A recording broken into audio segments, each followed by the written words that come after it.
ओवैसी साहब, ये मेरा इल्ज़ाम नहीं, ये पाकिस्तान का इल्ज़ाम है। पाकिस्तान के मीडिया में पाकिस्तान के हुक्मरान ये कह रहे हैं कि ओवैसी साहब को हिंदुस्तान के प्रति, भारत के प्रति अपनी देशभक्ति साबित करनी है, अपनी लॉयल्टी प्रूव करनी है, इसलिए वो इतना बढ़ चढ़ के पाकिस्तान के खिलाफ बोलते हैं। किसी शायर ने अच्छा कहा था कि दिल से निकलेगी ना मर कर भी वतन की उल्फत, मेरी मिट्टी से भी खुशबू वफा आएगी। तो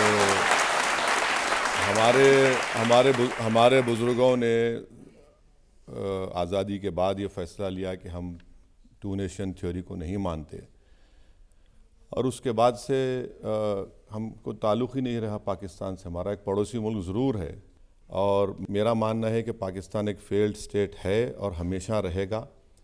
भारत को हमेशा ख़तरा पाकिस्तान के डीप स्टेट, मिलिट्री और टेररिस्ट ग्रुप से रहेगा, और इसीलिए इन तमाम चीज़ों को कवर अप करने के लिए पाकिस्तान गैर ज़रूरी तौर पर इस्लाम का सहारा लेता है, जो सरासर गलत है। ओवैसी साहब वो कोट करते हैं कायद आज़म जिन्ना को, जो मुसलमान हिंदुस्तान में रह जाएंगे उनको अपनी वफादारी ताउम्र प्रूव करनी पड़ेगी, उन्हें हमेशा पाकिस्तान से दुश्मनी का मंजन बेचना पड़ेगा। मिस्टर जिन्ना का ऐसा कोई स्टेटमेंट है ही नहीं, तो अब इन्होंने उसको इन्वेंट कर लिया, अलग बात है।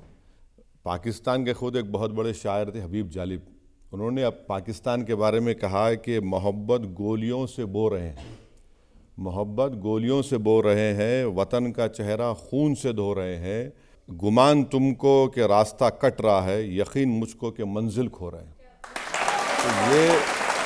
तो ये हबीब जालिब ने पाकिस्तान के बारे में कहा था, जो आज भी सच है।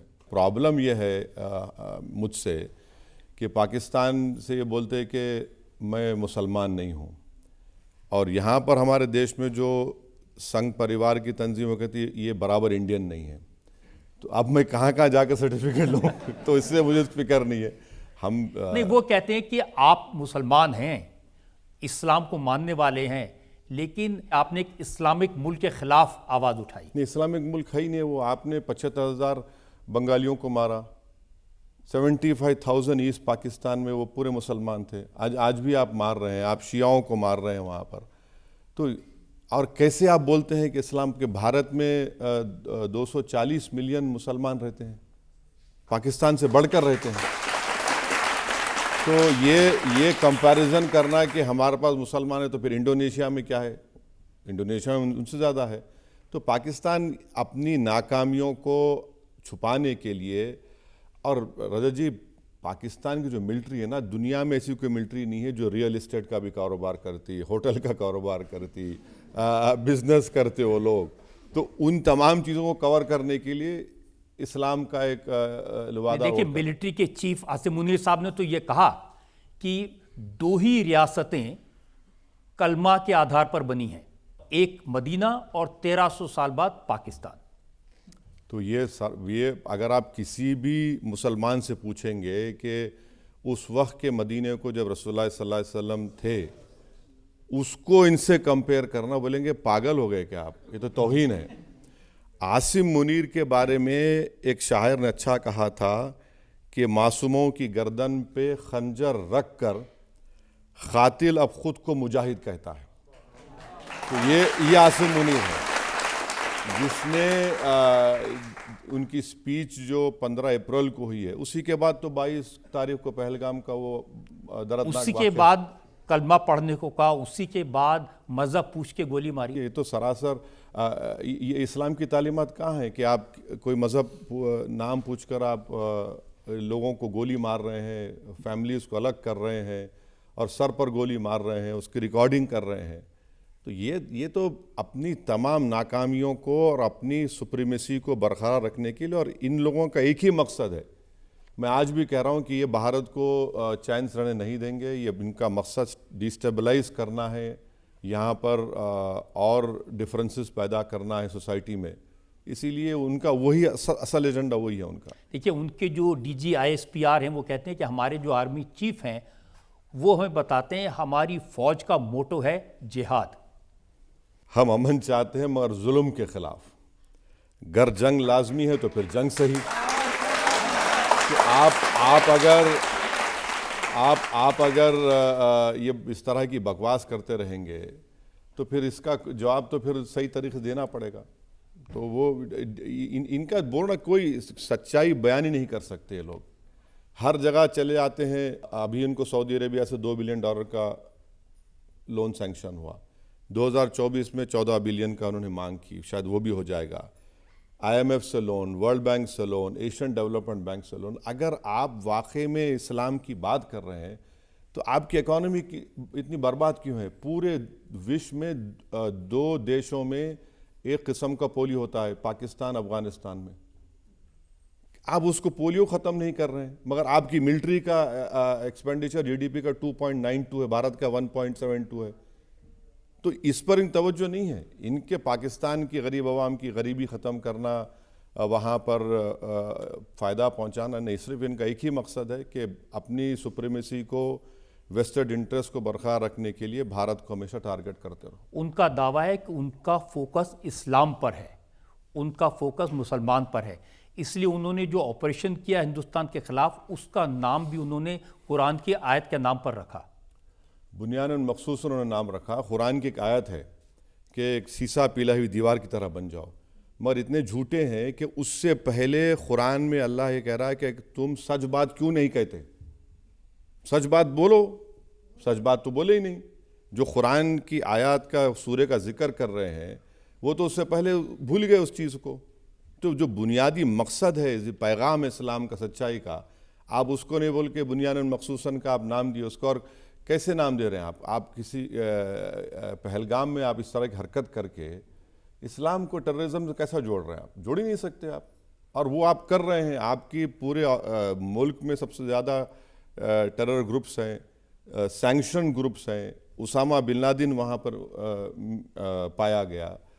जितने यूनाइटेड नेशन के प्रोस्क्राइब टेररिस्ट है वहाँ पर है। बल्कि आसिम मुनीर को जो उनकी दावत हुई थी, उनको बड़ा पोस्ट मिलने के बाद, एक बाजू तस्वीर है, एक यूनाइटेड नेशन का प्रोस्क्राइब टेररिस्ट है। हम 9 जगह पर मारते हैं लश्कर के हेडक्वार्टर पर, तो वहाँ पर जो नमाज जनाजा पढ़ाता है वो टेररिस्ट है अमेरिका के लिस्ट में। तो कौन सा आप इस्लाम की बात? लेकिन वो तो कह रहे हैं कि आपने टेररिस्ट के अड्डों को नहीं मारा, मदरसों मस्जिदों को तबाह किया। नहीं, जो 9 मुकामात थे जो यूनाइटेड नेशंस के प्रिस्क्राइब लिस्ट में ऑर्गेनाइजेशन का हेड ऑफिस था, उस पर हमला हुआ। ना मिलिट्री को मारा पाकिस्तान के, ना सिविलियन कोई जगह पे कैजुअल्टी हुई। तो जिस जगह से हमारे को ख़तरा हो रहा है, जहाँ से हमले हो रहे हैं, तो वे तो ज़रूरी है। उनका दावा यह है कि हम तो इस्लाम को डिफेंड करने के लिए लड़ रहे हैं। और अभी तो उनके प्राइम मिनिस्टर कह रहे थे कि हम चाहते तो उनके 10 प्लेन मार सकते थे हिंदुस्तान के, हमने 5 ही मारे। एक और स्टेटमेंट है उनके प्राइम मिनिस्टर का कि मैं स्विमिंग कर रहा था, माने स्विमिंग ट्रंक्स में थे वो, और हम लोग मुझे मेरा फ़ोन बजा, मालूम हुआ कि भारत ने पहले ही अटैक कर दिया हम पर। तो मुझे किसी एक इंटरनेशनल जर्नलिस्ट ने पूछा कि ये कैसे हुआ? मेरा हमारे पास नमाज फजर आधा घंटा पहले होती, पहले हम अल्लाह अकबर कह के कर दिए वहाँ पर। तो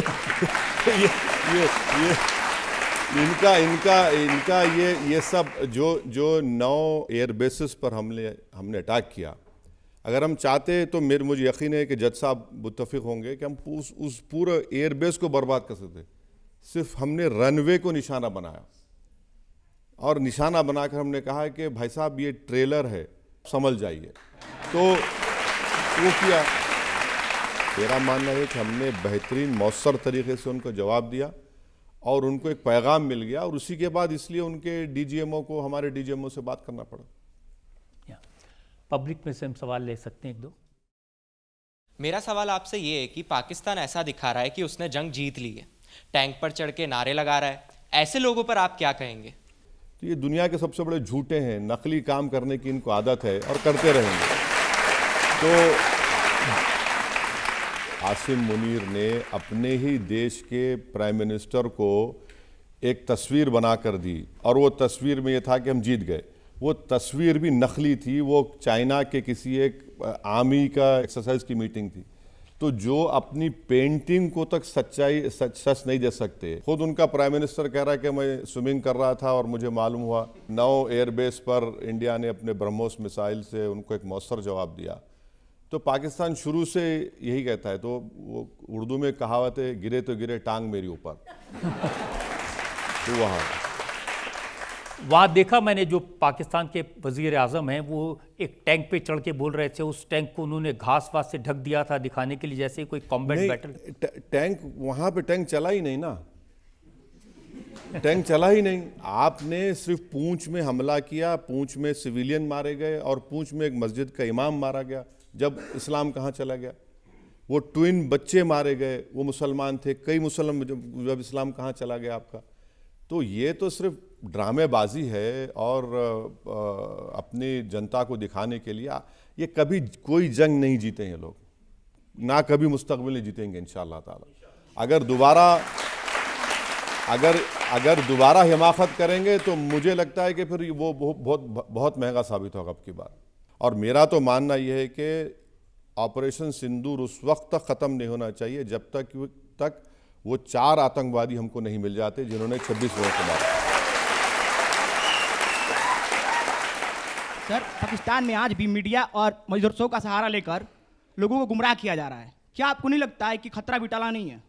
बिल्कुल, मैं एग्री हूँ आपसे। खतरा कभी नहीं टलेगा, खतरा हमेशा रहेगा जब तक पाकिस्तान की आर्मी उस देश को कंट्रोल करते रहेगी।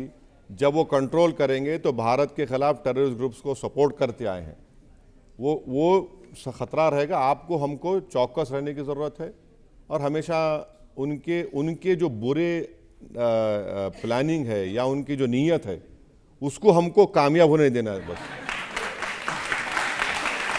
एक क्वेश्चन ये है कि आप भारत माता की जय बोलने में क्यों परेशानी होती है आपको? देखिए, इसको आप वफादारी से जोड़ने की कोशिश अगर आप कर रहे हैं तो बहुत बड़ी गलती कर रहे हैं आप। मैं जय हिंद बोल रहा हूँ, इसमें तकलीफ क्यों होना चाहिए किसी को? मैं हिंदुस्तान जिंदाबाद के नारे लगाता हूँ, भारत जिंदाबाद के नारे लगाता हूँ, तो इसमें ये मेरा राइट है। मेरा बोलना है कि भारत में डेमोक्रेसी है और फ्रीडम ऑफ स्पीच हमारा फंडामेंटल राइट है। आप अपना नारा आप लगाइए, हम अपना नारा लगाएंगे, तो यही तो भारत की खूबसूरती है।